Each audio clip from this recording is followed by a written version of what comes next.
Dusome ijambo ry'Imana mu gitabo cy'ibyahishuriwe Yohana igice cya 5 turasoma umurongo wa mbere. Mbona yicaye kuri ya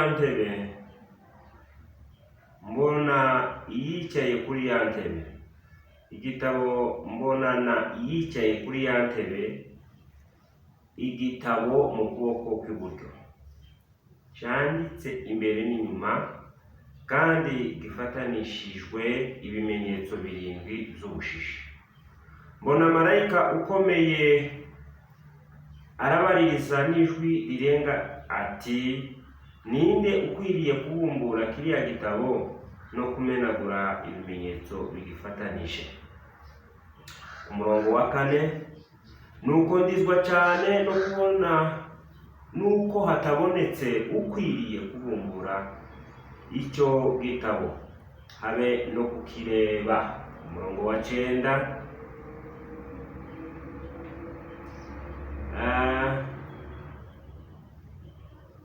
Bibiliya iravuga ngo nuko baririmba indirimbo nshya bati, ni wowe ukwiriye kwenda igitabo no kumena ibimenyetso bigifatanije, kuko watambwe ugacungurira Imana abo mu miryango yose no mu ndimi zose no mu moko yose no mu mahanga yose,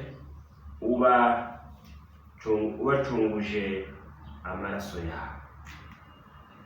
Umurongo wa 12, bavuga ijwi rirenga bati, umwana w'intama watambwe ni ukwiriye guhabwa ubutware n'ubutuzi n'ubwenge n'imbaraga no guhimbazwa n'icubahiro n'ishimwe.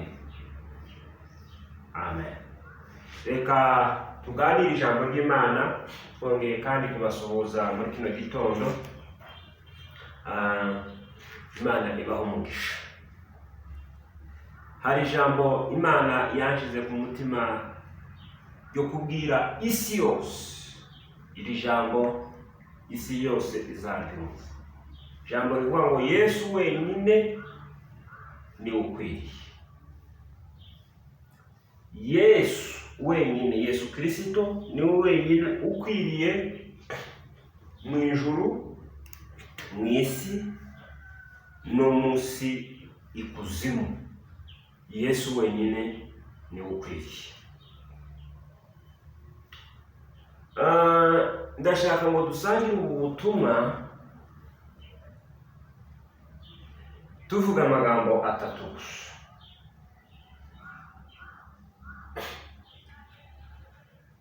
Yohana yabonye yicaye ku ntebe, yayibonanye igitabo. Yayibonye gusa, yayibonanye igitabo.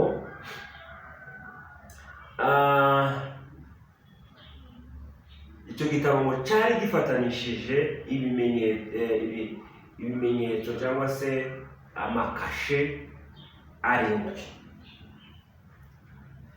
Abonye icyo gitabo ngo marayika ngo ukomeye abaririza n'ijwi rirenga ati, ngo ninde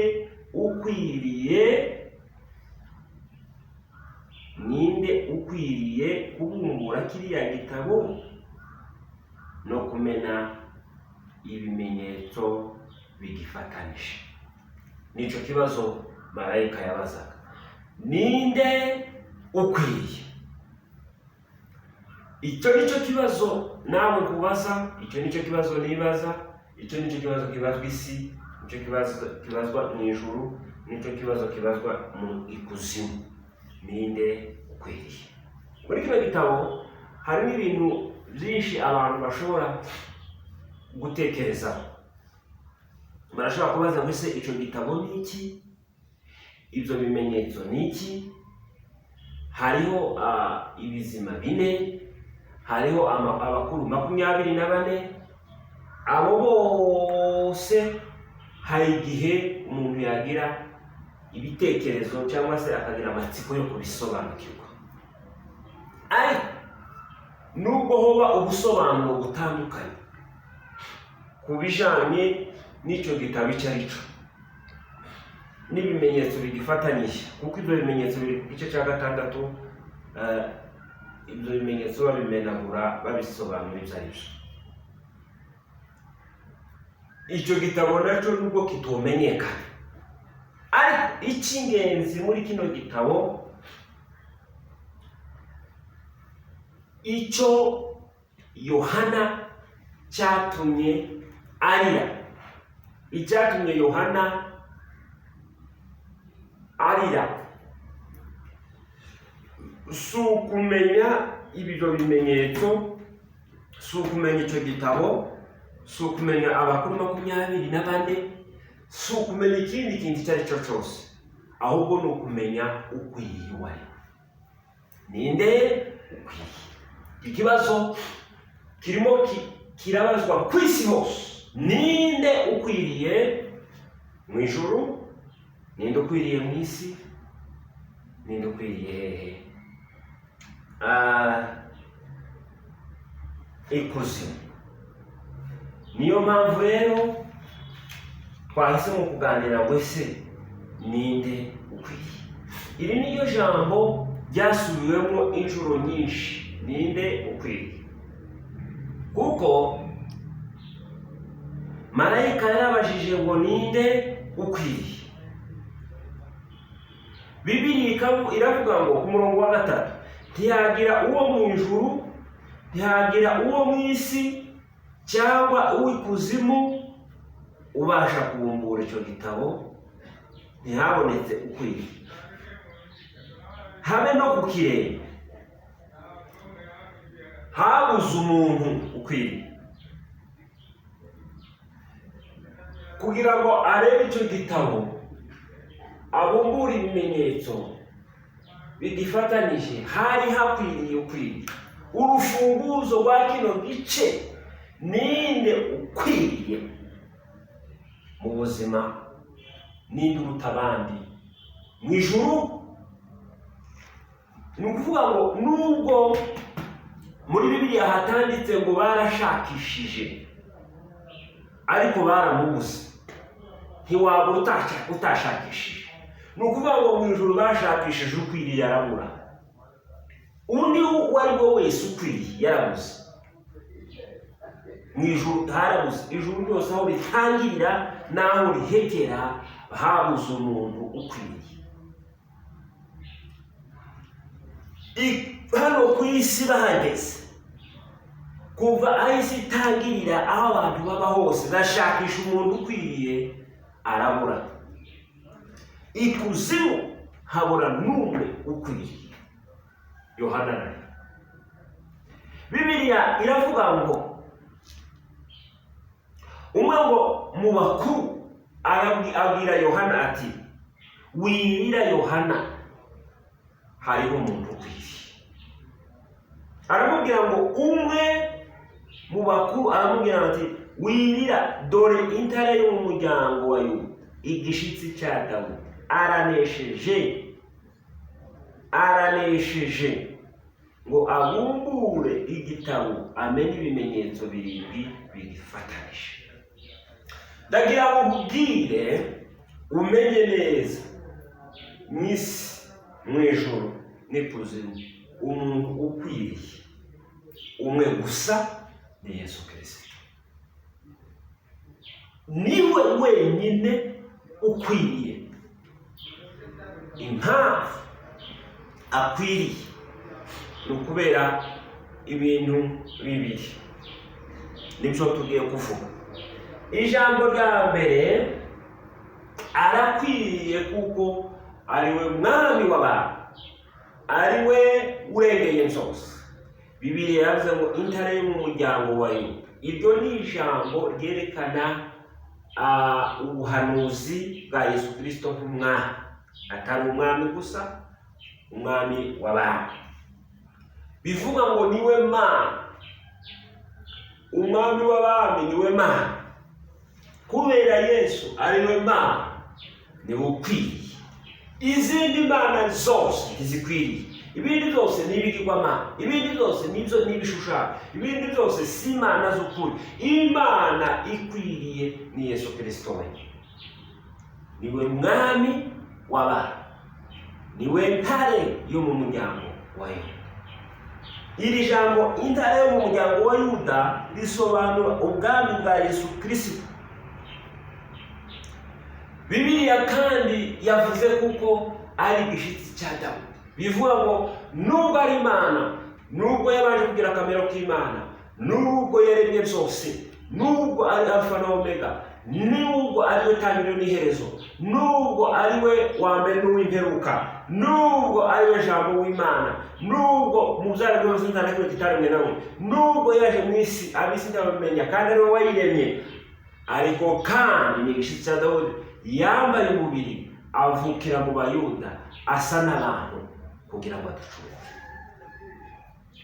Nta wundi mu isi no mu ijuru witwa Imana usibye Yesu Kristo.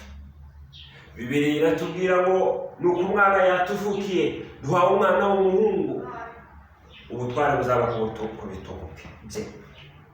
Ubutware bw'ubumana bwose, gavumenti y'ubumana bwose izaba ku bitugu bya Yesu Kristo. Ubwami, nubwo Yesu yari hano ku isi, nubwo Yesu yari yaravukiye hano ku isi, ariko ubutware bw'ijuru nubwo hano ku isi bwari ku bitugu bye. Bibiliya ikavuga ngo azitwa igitangaza. Mu zindi magambo ni umujyanama utangaje, wonderful counselor. Twebwe mu Kinyarwanda bazabitandukanya bakavuga ati ngo azitwa igitangaza, umujyanama. Ariko mu zindi magambo ni umujyanama utangaje, umwami w'amahoro, Imana ngo ikomeye. Yaba Imana zibiri zikomeye, Imana ikomeye ni Yesu, ndetse ngo akitwa Data wa twese uhoraho. Uwo nguwo ngo ni ukwiriye. Muri kino gice kirabaza ngo ninde ukwiriye? Ni Yesu. Ni ukwiriye iburasirazuba, ni ukwiriye iburengerazuba, ni ukwiriye amajyepfo n'amajyaruguru, ni ukwiriye hano hasi, ni ukwiriye mu ijuru, ni ukwiriye kuzimu. Kubera uwo ari we, ni Imana. Niwe Mana y'ukuri, niwe Mana yahozeho, niwe waje kugira ngo dusobanukirwe Imana. Nimba utekereza kuko utaramenya Imana y'ukuri, nimba ukijijinganya ku Mana y'ukuri, Imana y'ukuri ni Yesu Kristo. Niwe wenyine, kandi niwe wambaye umubiri w'umuntu, niwe waremye byose, niwe ubeshejeho byose, niwe uramira byose kubw'ijambo rye. Imana yonyine, Yesu ataraza mu isi, Imana itaraba umuntu, yarivuze ubwayo. Mu Baheburayo iravuga ngo intebe yawe Mana, intebe yawe Yesu, ni wowe Mana. Imana yivuga mu buhanuzi Isa ari hano ku isi, iravuga ngo intebe yawe Mana, ngo ni ibihe byose, kandi inkoni yawe y'ubwami ngo ni inkoni y'ibihe byose. Aravuga ngo ijuru ni imirimo y'intoke zawe, isi, iyifatiro si isi, ni Yesu wazishizeho. Niyo mpamvu akwiriye guhabwa icyubahiro. Iki gice cyarimo gisingiza Yesu ukwiriye ahantu harengeye, urengeye bose. Abantu benshi basomye n'abaririmbyi benshi iyo baririmbye indirimbo, baririmbye kuri kino gice bazavuga ngo nahabwa inama yabereye mu ijuru. Ariko nashaka kukubwira ngo nta nama yabaye mu ijuru. Imana imwe yoje inama nanjye. Bamubwira impamvu Imana itoje inama. Ijambo rya mbere, haje inama abantu bafite icyo bagabonekeweho kugira ngo baje kungurana. Imana ifite ubwenge bwuzuye, ntawayigisha inama, ntawayigira inama, gusa niyo kugira inama, inama yayo mu ijambo ryayo. Inama y'Imana muri Bibiliya, counsel of God, bivuga ubushake bw'Imana. Nicyo Bibiliya ivuga. Ntabwo bivuga ngo Imana yigeze ikora inama mu ijuru. Indirimbo zose z'abaririmbyi bahimbye kuko inama ngo yabereye mu ijuru, ni indirimbo z'ibinyoma, ibinyoma byambaye ubusa. Hari indirimbo nyinshi bavuga ngo mu ijuru habaye inama zibiri, ngo inama yo kurema umuntu, ngo n'inama yo kuja gucungura umuntu. Ikinyoma ikinyoma. Imana ndije inama. Iki ni igice kitwereka ukwiriye mu ijuru, ukwiriye hano ku isi, ukwiriye kuzimu ni Yesu Kristo wenyine. Niwe ukwiriye kubera kuko wari wowe waremye byose, niwe ukwiriye kuko yambaye umubiri. Bibiliya ivuga ngo si ugushidikanya ubwira ubw'Imana, kuko Bibiliya itubwira hano ntitubwira ko Yesu azaje gucungura, ahubwo hatubwira ko Yesu yacunguye, yaranesheje. Muzi n'Imana ntavuga ngo aranesheje, aravuga ngo yaranesheje, yacunguriye Imana indimi n'imiryango yose. Uva ku bwite mwene data, Yesu ni ukwiriye. Bibiliya iratubwira hano kuri kino gice twasomye ngo nuko mbona hagati ya yante, hari intebe imwe mu ijuru, ariko hagati yayo ninde wari uhari? Bibiliya ivuga ngo hagati ya yantebe na bya bizima bine byari bizengurutse iyo ntebe, na hagati y'abakuru umwana w'intama uhagaze usa n'uwatambwe. Ni ukuvuga ngo yari yaratambike. Ni ukuvuga ngo ibi bintu ni iby'ibihe byose bidashira, ntabwo ari iby'igihe kizaza. Ni ibigaragaza icyubahiro cya Yesu, ari we ukwiriye mu ijuru, kandi igitumye akwiriye kuko Yesu ntabwo yatambwe muri 33 yaje gusohoza, ariko yatambwe imfatiro z'isi zitarashirwa.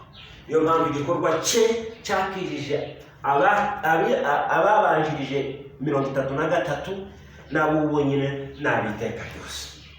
Ariko ngo mbona hagati ya yantebe na bya bizima bine, na hagati y'abakuru umwana w'intama watambwe ufite amahembe 7 n'amaso 7, ariyo myuka y'Imana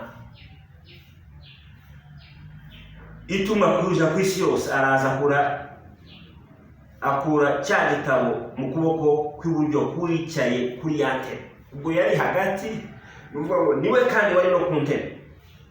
Amaze kwenda icyo gitabo na bya bizima bine n'aba bakuru 24 bikubita hasi imbere y'umwana w'intama, bafite inanga n'inzaza z'izahabu zuzuye imibavu, ariyo masengesho y'abera. Nuko baririmba indirimbo shabati. Umva indirimbo baririmbye. Ni bande bayirimbye? Ni barya bahora bavuga babwira Imana ngo urera, kuko babivuga hano ku gice cya 4. Urera. Bose ibizima bine, abakuru 24 baratakiye. Twavuze ngo impamvu Yesu yacunguye akwiriye, ijambo rya mbere n'uwari niwe Mana, kandi niwe wabaye umuntu wo gucungura abandi. Bibiliya iravuga ngo nuko baririmba indirimbo bati, ni wowe ukwiriye kwenda igitabo ukamenya ibimenyetso bigifatanije kuko watanga. Ngiyi impamvu ya kabiri. Impamvu ya kabiri, iri jambo rizarinezeza cyane. Impamvu ya kabiri Yesu ari ukwiriye nuko yatanga, agacungurira Imana abo mu miryango yose n'indimi zose. Mva nkubwire, imiryango yose bivuga ngo tribi. Buri muntu wese agira tribi, na Bibiliya yabyemera. Ariko mu muryango wawe ntawe ari kugucungura wabonekagamo. Mu muryango wawe, mu miryango yacu, mu miryango y'abandi bose, nta n'umwe wabonetse wo kuducunga. Icyo ni icyambaro kimenye.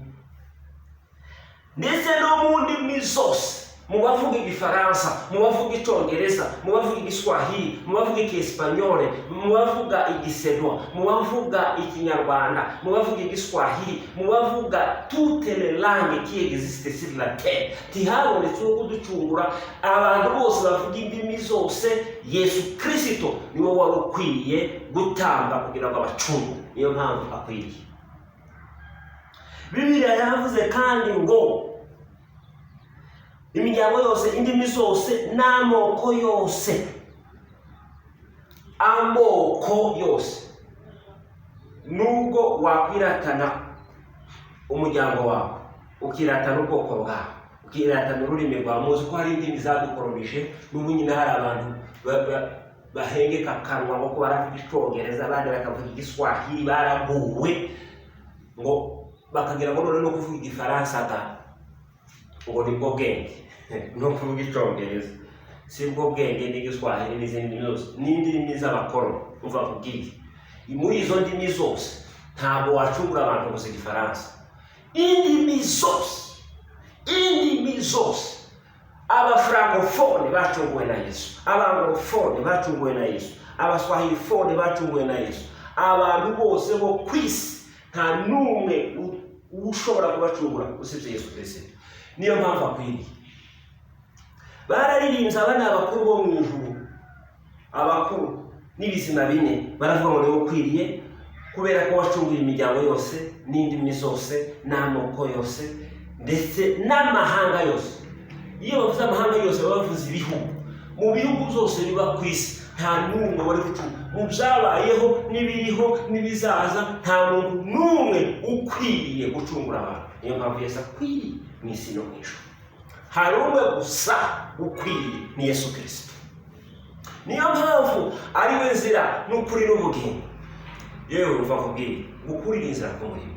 Nimba uza wiratana itorero ryawe ntirikwiriye, nimba uza wiratana umuryango wawe ntukwiriye, nimba wiratana ubwoko bwawe ntibukwiriye, nimba wiratana igihugu cyawe nabyo ntibikwiriye, kuko muri ibyo byose nta na kimwe cyacungura. Ibyo birakwiriye mu rwego rwawe, ariko ntibikwiriye mu rwego rwo gucungura umuntu. Yesu wenyine niwe ukwiriye mu isi no mu ijuru n'ikuzimu.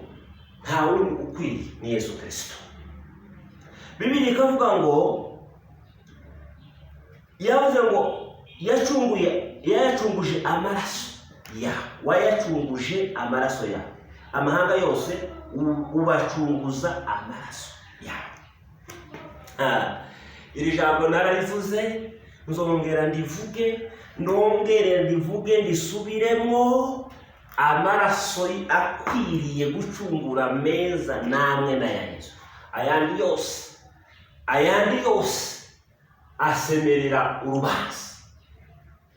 Amaraso ya Abeli niwo muntu wa mbere wishwe. N'ubu nyine ntabwo avuga ibyiza. Icyo gusa yagize yahumiye Kayini. Amaraso y'umuntu arahumira, akuzana urubanza. Iyo nta muntu uza wemera kuri yishuye, no kugira ngo amwice abanza kumwita izina. Ariko reka baze kubwira amaraso ya Yesu Kristo yavuga ibyiza. Yatwegereje Imana. Amaraso ya Yesu yatwegereje ijuru. Amaraso ya Yesu yadushize mu ijuru. Amaraso ya Yesu yatwegereje abatagatifu bo mu ijuru. Amaraso ya Yesu atuvugaho ibyiza, yaduhaye imigisha yose. Uva mu bwenge Yesu wenyine ni ukwiriye. Aho ni abakuru bamaze kuririmba bavuga ko Yesu ari ukwiriye kubera yacunguye. Mu miryango yose, mu ndimi zose, mu mahanga yose, mu moko yose, mu isi no mu ijuru, umuntu umwe gusa niwe ukwiriye, kuko ari we wabacunguje amaraso ye, kandi ayo maraso ye niyo akwiriye yonyine. Noneho ngo amaze kubacungura, Bibiliya itubwira ngo abahindura kuba abami n'abatambyi kandi bazima mu isi. Imana Yesu Kristo yabahinduye iki? Abacunguwe. Umwami w'abami yabahinduye abami, abahindura n'abatambyi kugira ngo batambe ibitambo by'umwuka. Yohana arakomeza aravuga ngo ndareba numva ijwi ry'abamarayika benshi bagose ya ntebe. Abamarayika nabo barahagurutse bagiye kuririmbira Yesu. Na bya bizima bine umubare wabo wari inzovu n'uduhumbagiza. Baririmba ijwi rirenga bati, noneho bagiye kuvuga impamvu ya gatatu Yesu akwiriye. Impamvu Yesu ya gatatu akwiriye ni iki? Baravuga ngo umwana w'intama watambwe, ngo ni icyo bashingiyeho bavuga igituma Yesu akwiriye, kandi bashingiye ku gutanga. urupfu rwa Yesu kuri bamwe ni ugutsindwa, kuri bamwe ni ugupfu, ariko nizo mbaraga z'Imana, niyo mesaje y'Imana, niyo yatumye akwiriye, kandi icyatumye abikora ni uko yari ari Imana kandi akaba n'umuntu. Baramubwira ngo umwana w'intama watawe niwe ukwiriye guhimbazwa. Abo ni abamarayika bajoyininze abakuru, bajoyininze basanze abakuru, basanze na bya bizima bine. Baravuga ngo niwe ukwiriye guhabwa ubutwari. Ntibavugaga izo adafite, bavuga ngo akwiriye guhabwa ubutwari kuko abufite n'ubwe. Kuko Imana ntiwayibwira ngo ukwiriye iki ntacyo igira, ntiwabwira Yesu ngo ukwiriye iki ntacyo agira. Niwe ukwiriye ubutwari bwose n'ubwe, ubutunzi n'ubwenge n'imbaraga no guhimbazwa n'icyubahiro n'ishimwe n'ibya Yesu Kristo. Umva nkubwire, ubutwari n'ubwa Yesu ubimenye neza. Ubwo dufite nubwo twatijwe nawe, ubutunzi n'ubwe, ubwenge n'ubwe, imbaraga nize, guhimbazwa n'ukwe, icyubahiro n'icya Yesu watanga, wabanga akazuka. Uyu abantu batuka, uyu abantu bakiriye amacana, uyu wa wundi cyangwa isambo cyabwiye ngo nibura umwana w'Imana ikore ku giti, uwo niwe nyiri ubutwara, niwe nyiri ubutunzi, niwe nyiri icyubahiro, niwe nyiri bwiza. Ibyose nize, guhimbazwa n'icyubahiro nize.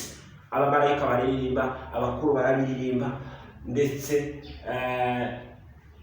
n'ibizima bine birabiririmba. Abanyuma yumva noneho ijwi ry'ibyaremwe zose zo mu ijuru n'izo mu isi n'ikuzimu no mu nyanja n'ibirimo byose bihimbaza Yesu Kristo. Niwe ukwiriye wenyine mu buzima.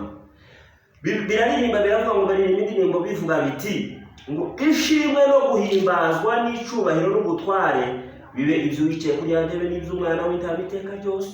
Nuko bya bizima bine birikiriza biti amena. Abakuru bikubita hasi baramya ihoraho iteka ryose. Yesu niwe ukwiriye, Yesu niwe ukwiriye, mu isi no mu ijuru niwe ukwiriye. Niwe wujuje ibisabwa, niwe wujuje byose, nta wundi uhwanye nawe mu isi no mu ijuru, kubera niwe Mana akaba n'umuntu, niwe wacunguye abantu bose, amoko yose habuzemo n'umwe. Icya gatatu, niwe ufite ubutware n'ubushobozi n'ubutunzi n'ubwenge n'icyubahiro n'ukwiye guhimbazwa. Kandi Yesu Kristo ahimbazwa n'abari mu ijuru, agahimbazwa n'abari mu isi n'abari ikuzimu. Hari umunsi uzahimbaza Yesu kitari kicene, hari umunsi uzifuza guhimbaza Yesu aleta in late, you will be late. Umva nkubwire, Yesu niwe ukwiriye uyu munsi. Iburasirazuba niwe ukwiriye, iburyo niwe ukwiriye, ibumoso, hasi hose niwe ukwiriye.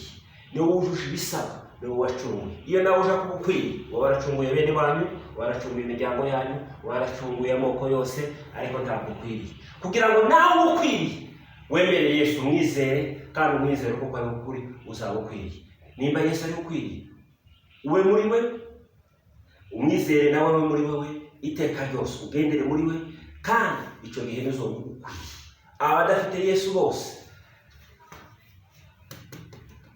ntibafite gukwira mu buzima bwabo, bakwiriye mu buryo bwabo, ariko Yesu niwe ukwiriye iteka ryose.